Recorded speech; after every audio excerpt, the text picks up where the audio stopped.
ଜୟ ମା ମଙ୍ଗଳା। ଆପଣମାନଙ୍କୁ ମା ମଙ୍ଗଳା ଚ୍ୟାନେଲକୁ ପ୍ରଣାମ। ଆପଣଙ୍କୁ ଆଜି ଗୋଟେ ଟିପ୍ସଟେ କହୁଛି, ଆଜ୍ଞା ଶୁଣନ୍ତୁ। ଯଦି ଆପଣଙ୍କର ଆଜି ଟିପ୍ସ ହେଉଛି ସ୍ୱାମୀ ବଶୀକରଣ।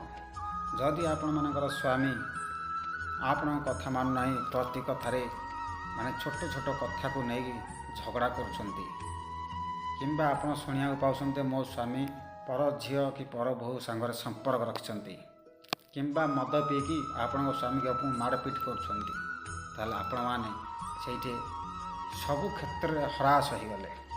ତାଙ୍କୁ ବୁଝେଇ ସୁଝେଇ ଯେତେ ଆପଣ ଚେଷ୍ଟା କରୁଛନ୍ତି ଭଲ ବାଟକୁ ଆଣିବାକୁ ପାରୁନାହାନ୍ତି।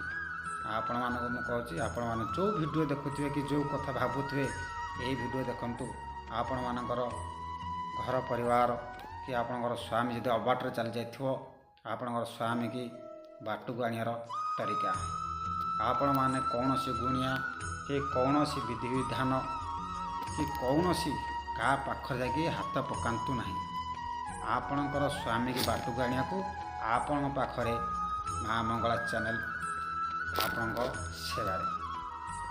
ଦେଖନ୍ତୁ, ଆପଣମାନେ କହିବେ କ'ଣ, ଏଇଟା କେଉଁ ଖେଳ ଘର ନାହିଁ। ଯେଉଁ ସ୍ୱାମୀ ଅବାଟରେ ଯାଇଛି ତାକୁ ବାଟକୁ ଆଣିବାକୁ ଏହି ବଶୀକରଣ।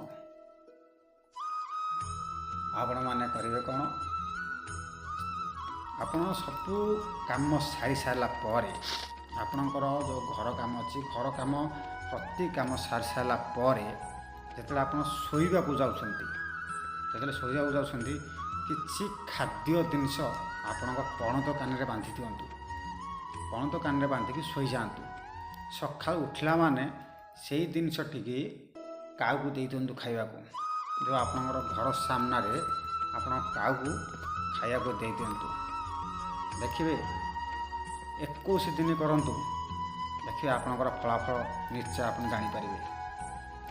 ଆପଣ ଯେତେବେଳେ କାଉକୁ ଦେଉଛନ୍ତି, ନଜର କରିବେ କାଉ ଖାଉଛନ୍ତି ନା ଗୋଟେ ଦୁଇଟା ଖାଇଦେଇକି ବାକି ଛାଡ଼ି ଦେଇକି ପଳାଉଛନ୍ତି। ଯଦି ସେମିତି କହୁଛନ୍ତି, ପରଦିନ ଦେଖିବେ ମାର୍କ ଆପଣଙ୍କ ଆଖି ଆଖରେ। ଯଦି ସବୁ କାଉ ଯେତିକି ଆପଣ ପକାଇଥିବେ ଯଦି ସବୁ ଖାଇସାରିଲେ, ତା ବାସ୍ନା ଯଦି ପକାଇଲେ ସବୁ ଖାଇଦେବେ ବେଲେ ଜାଣିବେ ଯେ ଆପଣଙ୍କ ସ୍ୱାମୀ ଜଲ୍ଦି ଆପଣଙ୍କର ଗୋଲାମ ହୋଇଯାଉଛନ୍ତି। ଯଦି ଅଧା ଖାଇକି ଅଧା କାଉ ଉଡ଼ିକି ପଳାଉଛନ୍ତି, ଜାଣିବେ 21 ଦିନ କରିବାକୁ ପଡ଼ିବ। 21 ଦିନ ନହେଲେ ବାଦେ, ଯଦି 21 ଦିନ ଭିତରେ ନହେଲା ଆଉ ଥରେ 21 ଦିନ କରିବେ, ଆପଣଙ୍କ ସ୍ୱାମୀ ବାଟକୁ ଆସିଲା ପର୍ଯ୍ୟନ୍ତ କରିବେ। ମନ୍ତ୍ରଟି ହେଉଛି, ଆପଣ ଯେତେବେଳେ କାନରେ ବାନ୍ଧି ଦେଉଛନ୍ତି, କାନରେ ବାନ୍ଧିଦେବେ।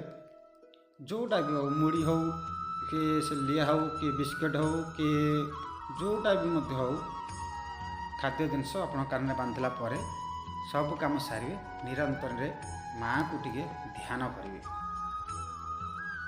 ଓಂ ସିନ୍ଦୁର ଦୀପ୍ତିଂ ତ୍ରିନେତ୍ର ଷୋଲଧାରିଣ୍ୟଂ ଶଙ୍ଖ ଚକ୍ର ଗଦା ପଦ୍ମଂ ଧାରିଣ୍ୟଂ ମଙ୍ଗଳଂ ଭଜେ। ଏମିତି 3 ଥର ଗାଇଦେବେ। 3 ଥର ଗାଇଦେଲା ପରେ ଆପଣ ଶୋଇଯିବେ। ଶୋଇଗଲା ପରେ ସକାଳୁ ଉଠିବେ, ଫୋପାଡ଼ି ଦେବେ। ଦେଖିବେ ଆପଣଙ୍କର ସ୍ୱାମୀ ଆପଣଙ୍କ ହାତ ମୁଠାରେ।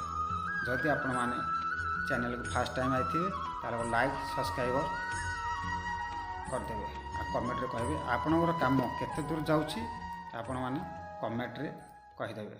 ଯଦି ଆପଣଙ୍କ ମନ୍ତ୍ରଟି ମନେ ରହିଲା, ନହେଲେ ସ୍କିପ୍ କରିକି ମଧ୍ୟ ନେଇପାରିବେ, ସ୍କ୍ରିନ୍ ଟଚ୍ ନେଇପାରିବେ।